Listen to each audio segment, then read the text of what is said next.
All right, starting off this week, I finished off the other side as far as that metal shape is concerned, and then I have had this piece established on the car, and so I'm joining everything together, and I'm also making the mirror of that side on the bottom side over here, trying to get this all to be a stable, solid piece, so I don't have a lot of flex or twist in it.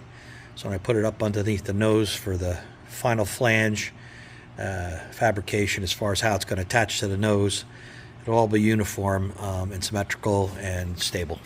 But that's what I'm working on now. It's upside down on the bench, just so you know.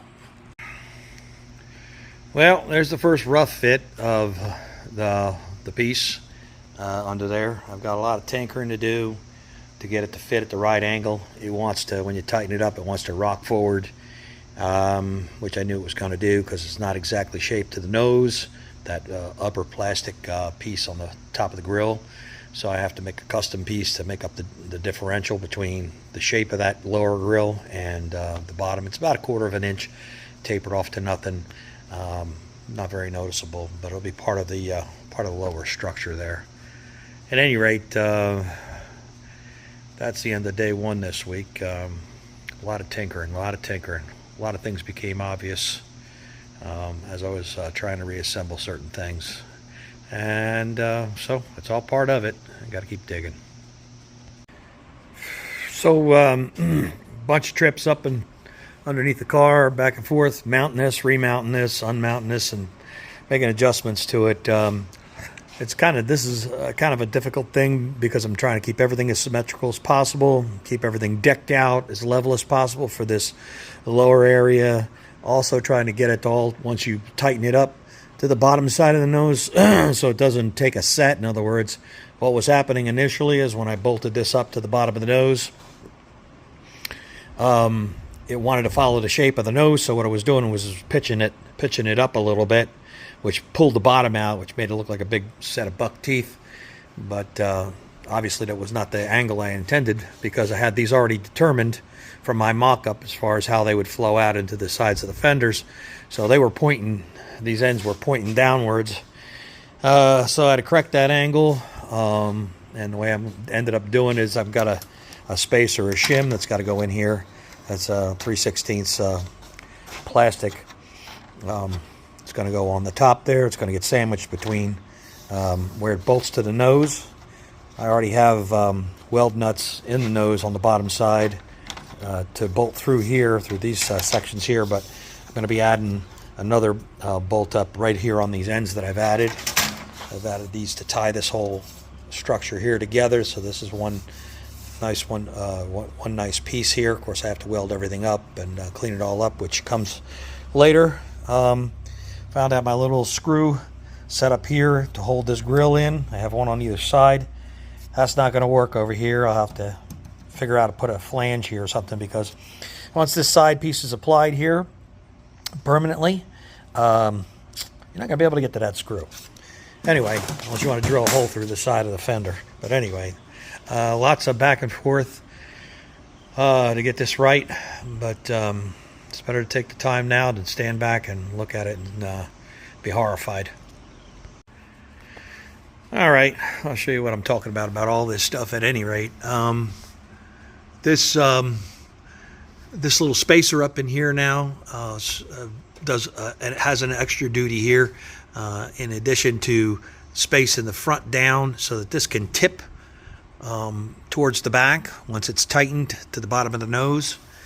On this side over here, where I have everything made out of steel, it transitions from the plastic structure over to the steel structure and creates a plastic buffer between this steel and this steel here. So it's not, when this bolts up to this section here, it's not, you're not bolting just a bare steel piece right up to another bare steel piece, or when it's painted steel to steel, you know, the painted surfaces, which would not be good. So anyway, on the bottom side here, you can see that it's bolted through here, which there are welded nuts on the inside here. You can see those right there. They're 1032s. And so it's got a machine thread Right now I've got some self-tappers just going through here to hold this up, but these will eventually be have some weld nuts behind there, and then I'll have a little stainless steel oval head on both sides there. So that pulls this whole structure up to the bottom of the nose nice and tight, and creates a good jump off point here for these side pieces over here. I hope you can understand that based on the fact that I'm upside down and backwards here under the nose. Anyway, that's what I'm up to with this. All right, so for my next amazing feat that I'm about to attempt is to try and put 50 pounds of stuff into a 10-pound bag here. I've got this large light housing here that you can see right now, almost up to touching the bottom of the nose, and I have to fit this up so that it is on this floor here, and then I have to relieve the bottom side of the nose. But that's not the only issue I have here. I'm going to be getting into this subframe that holds the nose on, so I'll have to modify this to cut this section out here. Also, the section of the nose at the bottom here will have to be cut in addition to the sheet metal in order to get all of this up as high as I can get it. Hopefully I won't have to cut this bar out here, and we will get the center of this light in a reasonable location relative to this grill up front. And of course, it's I've removed all the plugs and everything so that this light passes the air through to this cooler over here, so it doesn't block that air. There'll be plenty of air coming through the rest of the grill, of course, but anything extra we can put in there is always a plus. So that's my next little chore that I have to try and whittle this out, brace things up so that it all doesn't fall apart on me once I start cutting some of this this subframe out here to try and get this box to raise up and back up behind this to where it looks proper and centered up in this opening here. So it's got to come up just a little bit. Anyway, that's what I'm gonna mess with. That's going to be a lot of back and forth, so I won't drag you through all the various cuts and things I have to do.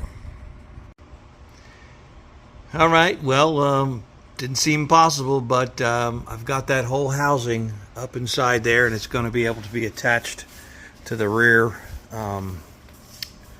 frame there, that one that I'm going to be hanging the headlights off of also, so that it'll be independent of the nose piece.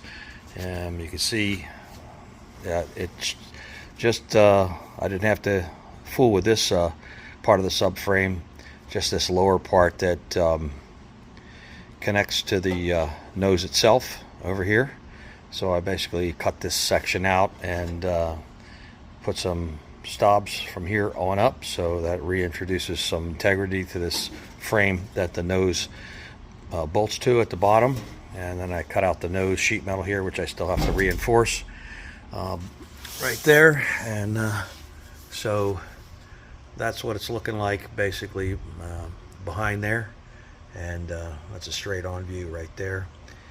And all right, so that was a major hurdle, and so I got to do it on the other side too after I figure out how I'm going to mount the fixture itself, or the housing itself, and then we'll go on from here. Well, in the department of I'd rather be lucky than good, these aftermarket housings, for some reason or other, this piece that slides into the signal piece that slides down into this housing, it bottoms out about about an eighth of an inch before it should, and that's just something that's I don't know whether it's year specific or what, but you know, this housing was supposed to fit a 2022. At least that's the way it was listed, or it just might be a manufacturing flaw. At any rate, what it does is when you put this housing into this housing, it leaves a gap here of about an eighth of an inch, which at first I was upset because I wanted it to fit in there snugly like it does on the original housings. But it turns out to be to my advantage because I need to make a bracket to solidly mount this housing to that subframe in the car, and I want to make it out of an 1/8 inch steel. Well, so I've come up with these brackets that'll basically slide in here. This one will be a self tapper on, or excuse me, I'll tap a hole into the flange here and here, because these are not used. This is a one size fits all left and right, and these two mounting points are opposite on the other side of the car. At any rate, what that leaves me with is one hole that's just clear, and two holes that through bolt into the housing itself over here. So this will have to be a clearance, and this will have to be a clearance, and this will basically get tapped, and this will get tapped either way. I have the room in between this plastic housing and this signal light to slide that. So it's a happy accident there. All right, so I've got these brackets made up. They're not just flat, they have a little return flange here, which makes them a little more stable, because they're only going to be bolted into the top bar at this point here, so we don't want this thing to be flexing. It won't really have that much of a chance to flex, because this surface right here is going to be right up against the floor of a panel that'll go in to conceal all this stuff on the bottom side of the nose. At any rate, like I said before in the last clip, this is a threaded piece down here, and this is a through hole into the housing itself. Again, we got a through hole right here, and then this is a threaded piece that bolts it. This is like a steel piece right here, this rim. So this steel piece is bolted directly to this steel piece, and there's one more bolt that holds it into the housing itself. That's not one of my not incorporated into this bracketry. At any rate, that's what it's looking like, and this is where I will proceed to mount it to that subframe bar and see how that all looks. Okay, I made this little cross flange over here because it turns out that I was looking forward to bolting this straight through the bar, but after looking at the position and everything, these holes end up a little bit higher than the bar itself. It's a little 5/8 bar. So I'm going to try and slip this up over top of it and basically weld this flange to that bar, but did most of the work outside the car to make sure everything was positioned correctly. We'll see how this goes. Okay, so I've got this reinforced now, this opening, so that the sheet metal is not flippy-flopping around. And so this is everything mounted up. I'm probably going to have to, let's see, right here you can see I've got these through bolted through this flange. This flange is overhanging here. And it's pretty sturdy, but it's still able to wiggle a little bit. So what I'm going to have to do is, from this point here, I'm going to have to put bolt up a stop that can be unbolted from here to here to just stabilize this front to rear, and probably back to here, so it's triangulated forward from here, and keeps this from, like I said, you could shift it a little bit. Once the floor of this panel is on the bottom side here, this plastic panel will come across here. It shouldn't be able to do that very well, but just to having a little insurance, I'm going to put something in here to here and see how that goes. At any rate, I've got the one on the other side already in, and that's what it's looking like through the grill. And like I said, there's one on the other side too, but it's time to check out whatever's next. All right, so this might be a little bit difficult to show you, but I'm starting to work on the attachment point for this side piece of this lower valance area over here. So what I've done is I've bent up this piece of 045 steel as a flange. This is going to fit up on the inside. I'll show you that in a minute. And then this panel will attach to it, weld to it, and it'll get me started to start to create the perimeter of this piece here. I'll try and show you on the inside what this looks like. In other words, right here on the bottom side, this is the subframe that I have that hangs the nose and the headlights and everything else. And I've got the fenders attached up here on the bottom side through this this 5/8 piece over here. And so what I'm going to do here is this piece is going to now come in and basically end up right there.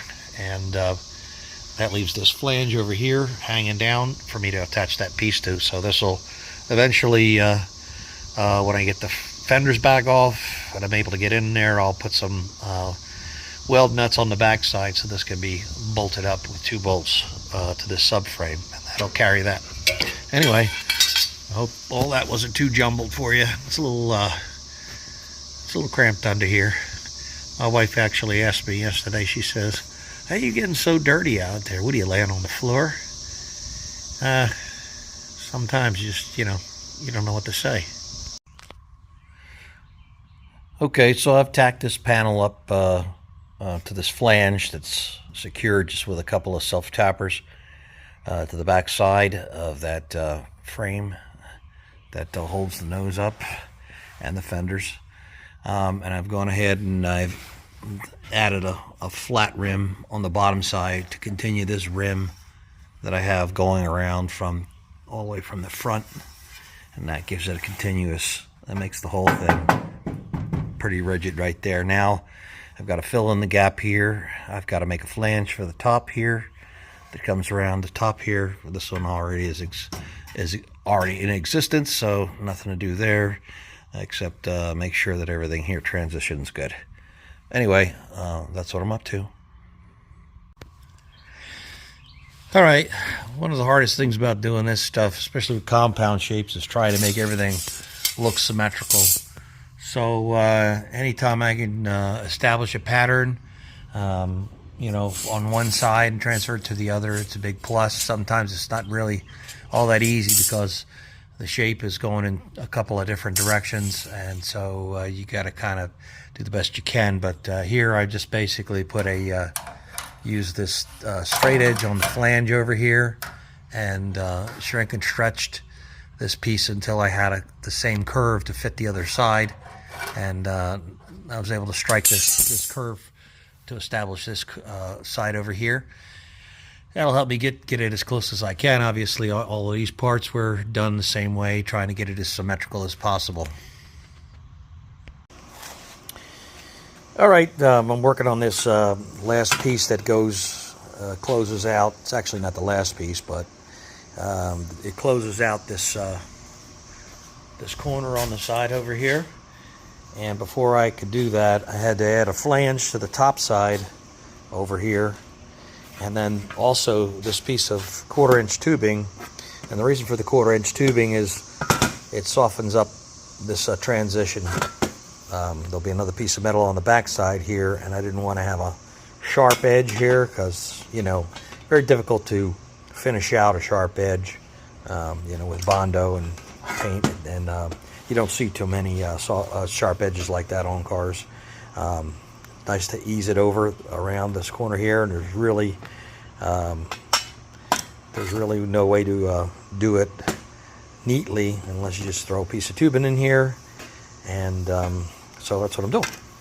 Anyway, on the top side here, what I've done is I put this flange on here because this piece actually won't be screwed to the nose. Whereas the nose is the lower valance piece is fastened to the nose and to the fenders on the middle section, and then on the sections that go back onto the fenders themselves. And this is a transition piece that kind of joins those two things. So there'll be a slight gap in here between the nose and this flange. And what I'll do is I'll put a small 1/16 of an inch gasket on here so that this is laying softly against the nose so that it doesn't damage the final paint, by rattling up against the bottom of the nose. Anyway, got a little more work to do to this before I can throw it on there. Okay, this is what this is looking like, so you can see how that nicely softens the edge up. So I'll come in with my second piece of metal on the back side to finish this out, and it'll be a nice soft edge on the front there. Okay, so I've got that inner piece tacked in now. I'll have to wait till I get this whole assembly off and onto the bench to finish welding that all up. I got to get rid of the plastic grill in the back there before it gets damaged from all the heat. And you can see how this rounded over edge is going to play in really nicely. It's just a really nice soft edge right there. So at any rate, I have to repeat everything on the other side. I'm not going to drag you through all that. I'll show you when it's done. But that's all the time I have this week. So I appreciate everybody for watching. And I will see you on the next one.